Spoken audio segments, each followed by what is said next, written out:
So we're back. We're going to start with the nation. Uncertainty in APC over Jonathan Emefiele and additional. INEC rejects party's request for adjustment of polls timetable. Chidinma stabbed Ataga several times, says witness. Dollar scarcity pushes more transactions to parallel market. Electoral Act amendment widens primaries participants. Navy arrests 117 suspected oil thieves and 6 vessels. And why refineries are moribund by NNPC. Okay, so go ahead. Chidinma story, just to give us an update. So, a deputy superintendent of police called Bamidele was asked in court as a witness, and he was giving his own account of the time when Mr. Ataga's disappearance was reported, and they went to arrest Chidinma. And he said that they first went to the villa where they stayed, where Chidinma and the late Ataga stayed, and they got the CCTV footage. They went to Chidinma's house, and at first she was trying to deny it. Even her foster father didn't believe it. But then when they showed her the footage, she started to cry. They found the dress that she wore on the day she went there and the dress she wore when she left, and there was blood on one of the outfits. And that one of her very first confessions, before she said anything, she said yes, they had met months earlier, and then they decided to meet in this particular hotel after having a relationship for quite a while. And there was drugs involved. They asked for someone to bring drugs for them on an Okada, and that person is also one of the people facing witnesses. Yes. And then they said after taking the drugs, they had had a sexual, relation, and then he wanted more. And she didn't want, and he insisted. He came and he pushed her. She banged her head against a glass stool, and it drew blood from her head. And she, in defense, and he held her down. She, in defense, picked up a knife and stabbed his neck. She said many times. She cannot say how many times. And that was her confession. They said her immediate confession when she was caught. Major headline. There's quite a bit of uncertainty in the APC. As you know, yesterday the sale of forms closed, and today submission closed today. And so far, the fact that the former president, Goodluck Jonathan, somebody bought a group of people, the Almajiris came together to buy him a form. He already distanced himself from that. The fact that Emefiele is also still in court to validate the fact that he should be able to run for office, we should be getting the hearing by tomorrow.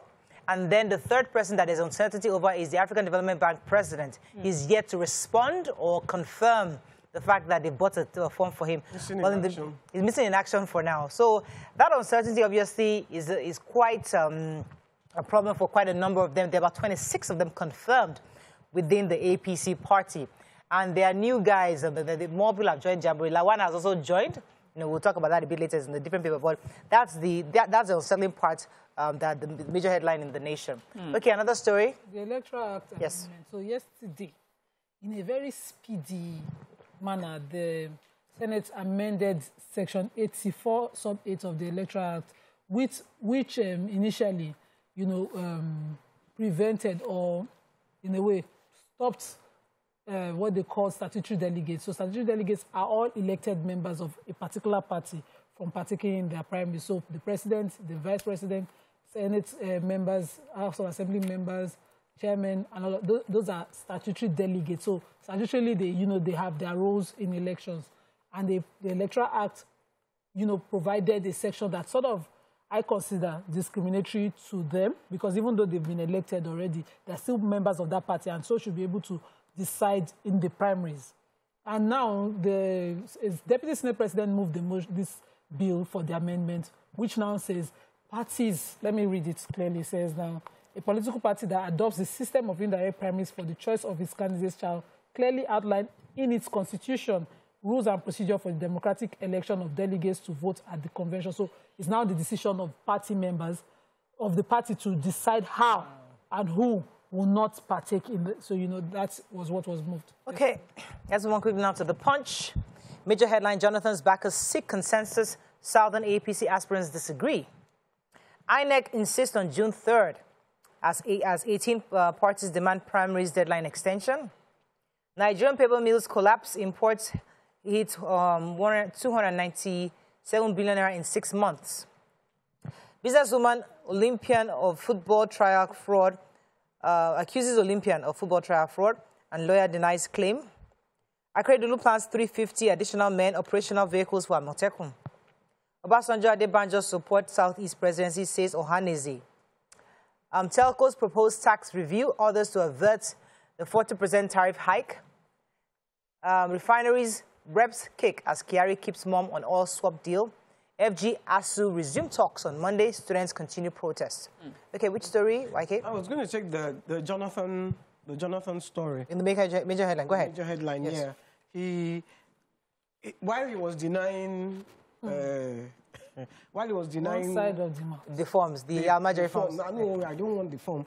He was visiting Adamu, the chairman, party chairman of he APC. went there, of APC, and he went there to say, look, they're asking him to contest, but the only way he's going to contest is if they give him the party ticket. So he's the consensus candidate. And Adamu couldn't make those promises. He said, you are welcome to APC, you can join, but I think he has to consult first. So I said to make it a level playing field. He left it. Meanwhile, Umahi saying, that's Luko. Governor of Ebonyi State, right? The governor of Ebonyi State was saying, no, this story is not true. Actually, he has denied it. That in fact, Jonathan, I don't think he will. He will do that. Also, he will enter but if he does, then the Guinness Book of Records is not totally filled up. There's going to be a wonder of the world. I have another story. But I wanted to even add to this story. The APC in Bielsa saying that, he's not a member of the APC because, of course, you have to come from your ward registrations. Okay, another story, INEC? Yes, I got INEC. So 18 registered political parties are asking and appealing to INEC to please extend the deadline for the primaries by 37 days. And their reason for asking for this is that, well, there was the Salah holidays, then there's the Ekiti Osun State governorship elections coming up, there's screening, and then the screening of the large numbers of aspirants this time around will take so much. But INEC insists that they must stick to the timeline. And this is what the INEC chairman says. He says, any review to extend the timeline for one activity would affect other activities and put unnecessary pressure on political parties and the commission. This will ultimately result in more complications than what the extension seeks to achieve. Therefore, the commission will not review the timelines. I hope they stick to that and it works, yeah. That would be great if they can stick to that. Permanent. Any story in Punch, Nima? I wanted to take the Nigerian mills, paper mills collapse. Yes. According to the Punch, our paper mills totally have collapsed and all paper needs are met by imports now. So the Bureau of Statistics said that Nigeria imported paper and its allied products to the tune of 296.69 billion naira between July and December 2021. This is worrisome for any serious government. That industry needs, of course, an intervention, immediate one. I'm hoping that they are not distracted by party and election matter. Of course, they are distracted by all matters. This paper thing is so surprising to me because when I was growing up, paper exercise books were just... and they were cheap, 5 kobo. Yes. They were cheap. It's just a recycling industry. There was Apex, there was another one, I've forgotten. Yeah, I remember there were Apex, indigenous Nigerian ones. Yeah. In paper was nothing. We have wood. We have wood in excess. How hard? We can recycle. Of course, we have wood. Okay, we have to go on a break. It's only where they've removed all the trees. Have many felled trees on this Ibadan Expressway. We have to go on a break. When we come back, we continue with our review. Stay with us. We'll be right back.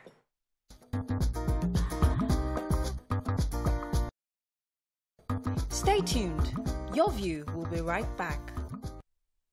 Thanks for staying with us. We're going to move on to Daily Sun. Senate bars ministers, others from voting as party Congress primaries.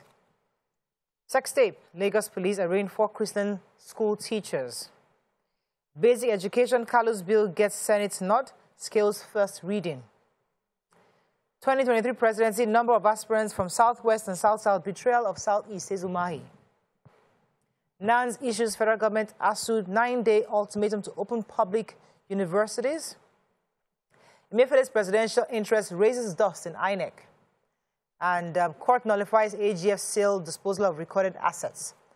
All right, which story are we starting with? I was going to start with the INEC story. They're going to void strategic dealings with the independents, with the Apex Bank. The ripples have been caused by the purported presidential bid of Emefiele, and the INEC have said they have revealed plans to review its long-standing relationship with the Apex Bank. The commission usually lodges its sensitive materials in the bank. Ah, yes. Their vaults. The former CBN deputy governor, Professor Kingsley Moghalu, has said it is a massive breach in the rule of law for Emefiele to want to run. I agree. So the AGF had set up a ministerial committee on the disposal of assets forfeited to the federal government, according to a directive he claims he said was from the president. And this committee has moved on to do what they call an asset tracing, recovery, management, and regulation. So they have decided to sell out assets, forfeited to the federal government. But a body took them to court called HEDA, trying to look for the meaning of the acronym. But the court now held that they're acting of the committee set up by the AGF is acting ultra vires. That's extension over their powers. They do not have powers to sell off those assets that they've sold. And this is a committee set up since 2019, and they've been carrying out duties. So I'm wondering what will happen to those who have already taken advantage of their sales and bought. But I know that they'll find a way legally to settle things. I remember they are not empowered to sell. That term ultra-vires, I remember it from government class in secondary school. But the National Association of Nigerian Students have given the federal government and ASU a 9-day ultimatum, and they say that if they do not resolve this issue and open schools, they'll be on the streets. Especially the southeast zone have said that they are going to be on the road to block traffic. The exits and entrances to airports will be blocked by them. Students in Ilorin as well have also came out, actually, they staged a protest yesterday. They said they were, in their large numbers, singing the national anthem. And they're just asking that government and ASU resolve their issues, that they really do not want to take this to the next level where they are standing on the streets and, blocking traffic and everything. We really need to do something about that, because the extended protest means that they'll be home for 6 months, half a year. That was 12 weeks. And they increase it again? Goodness. 12 weeks is 3 months. 3 months, yeah, 3 months, yeah. Okay, so, Governor, I think I get to part of the story earlier. Governor of Ebonyi State, Umahi, met with the president yesterday, and he was quite troubled at the fact that even aspirants from the Southwest in itself is a problem, that he felt it is like a betrayal, according to him. He said that they were all, that the Southwest was supported, the Southwest has supported all the various regions for 8 years and expected that all the other regions would support them.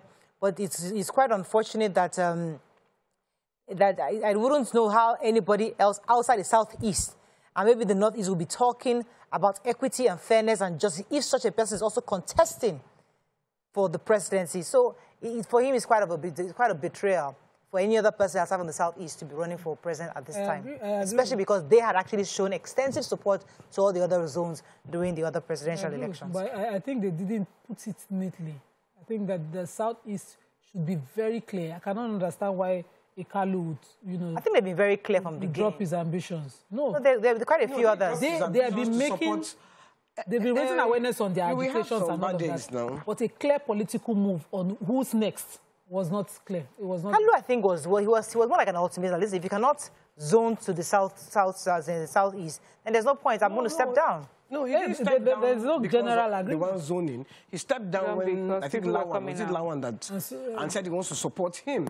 That's why he stepped down. Anyway, there's a story I'll take the next paper. I think Lawan is actually joining because he see that the PDP are obviously the possibility that they might have a northern candidate. And if they do, the APC is already strategizing amongst themselves to see who is the northerner that can actually contest against, because they're thinking that if Atiku gets the tickets in PDP, they might not be able to win the presidential election. So there's a lot of politicking going on. We don't even have the calculations. I hope they don't cancel each other out. I'm telling you. Nigerians are on one side watching. If they even cancel each other out, that's not good for us. They could bring new parties. Let another party. Fresh. Independent. New blood. Yes. Cha-cha. Let's move on to Vanguard. Say no more, YK. Party. 2023. Jonathan makes U-turn on APC ticket.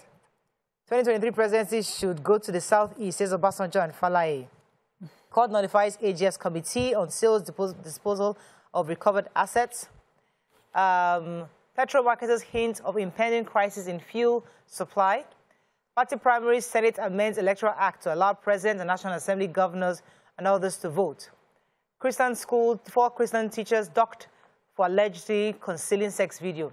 Why can't I take the Christian story? Yeah, I took the story in the Punch, but I guess it's almost the same story. The 3 male teachers and a female teacher of the Christian school Chidinma have been arraigned at the magistrate courts. The chief magistrate, Adiola Adedayo. I actually know her, so that's why I wanted to say her name. And anyway, there have been 2-count charge, conspiracy and an attempt to pervert the course of justice. Apparently, they are accusing them of concealing the video. For long. Mm-hmm. They didn't. They had seen the video, but they didn't. They didn't report the video to the parents and or to the school. They didn't report the video to the parents or the school. You know, so yeah. They've been charged anyway. Yeah, they've been charged. Okay. They've been granted bail as well. Okay. Yeah. So I have the petrol marketers hint of impending crisis in fuel supply. Well, they're also saying that what we have seen now is just the tip of the iceberg, if what I'm about to say is not sorted. So the Independent Petroleum Marketers Association of Nigeria, IPMAN, have said that this scarcity can be averted if the government will prevail on NMDPRA, that's the Nigerian Midstream and Downstream Petroleum Regulatory Authority. So they're meant to pay IPMAN, they're owing them 500 billion naira in claims, and they said that they haven't paid them in 9 months, and this has pushed a lot of them out of business, especially given the cost of diesel right now. And they're asking that government should prevail on them that as of today, given the current situation, out of 100% marketers, only 5% can afford to provide us or supply us petroleum products. We also have the group managing director of NNPC has also talked about the refineries, and he says that yes, our refineries are not working, and the obvious reason is that they have not been maintained regularly. Okay, yesterday, the former president Obasanjo was addressing the Political Action Committee, PAC, the party of the Ohanes Ndigbo, who had visited him at in Ogun State, Abeokuta, and he had told them categorically that his position is that the Southeast should be allowed to produce Nigeria's next president, and that would ensure peace, justice, fairness, and sustainable national development in the country. In addition to that, Olufale, who is the former secretary to the government of the Federation, also threw his weight behind the Southeastern presidential candidate, said that it's the only zone that has not produced the president in recent times and should be allowed to do so. So these are major heavyweights who are also speaking in support. But as we know, the best they can do is speak. They're not going to be the ones to determine the tickets. But it's good to know that more of these people support the Southeast candidacy for president. Moving on quickly, I'm not sure we have much time. Yeah. Nigerian Tribune, let's find a story we've not taken. 4 teachers, we talked about that already. Jonathan, not our member, APC Bayelsa chairman, says Buhari won't extend his tenure as president. Was he thinking of? 100 million naira from APC diverting public funds, PDP alleges, while Lawan is in the race and Senate to intervene in ASU strike. Is that a story we have not taken? Well, we sort of mentioned it that the Bayelsa, APC Bayelsa said that Jonathan is not their member, but we also have Macban. They're saying that their attention has been drawn to the trending story that they had come together to buy Form 4, the former president. And they said Macban does not see any gain in this kind of enterprise that adds no value to the millions of our members who are wallowing in poverty as a result of banditry, cattle rustling, and other activities by vigilantes who, for all intents and purposes, are committed to executing genocide. Anyway, they're just saying that please stop dragging our name through the mud, and that media, please do a better job of getting your facts right. So. Okay, that's all we can take, but it's quite interesting that there are a few northern elders who are supporting Ahmad Lawan in the presidential bid. You're taking part of the bit of it, yes. Yeah, he's getting quite a bit of support, and it's getting more and more intriguing, And like you said, they're saying it's because of Atiku. I was telling somebody that Atiku was a very strong candidate, but somebody said that no, he's not. But we'll see how it goes, because it seems like Atiku is a major.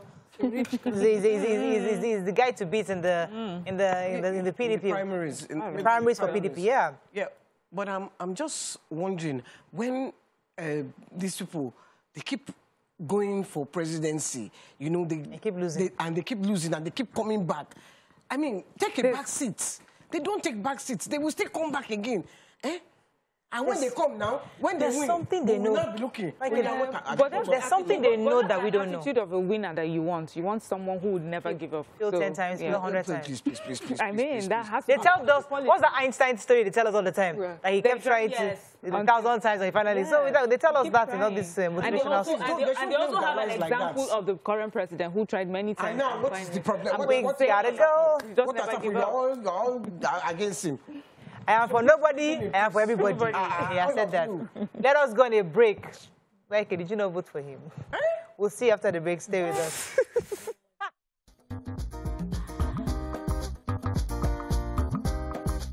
Stay tuned. Your View will be right back.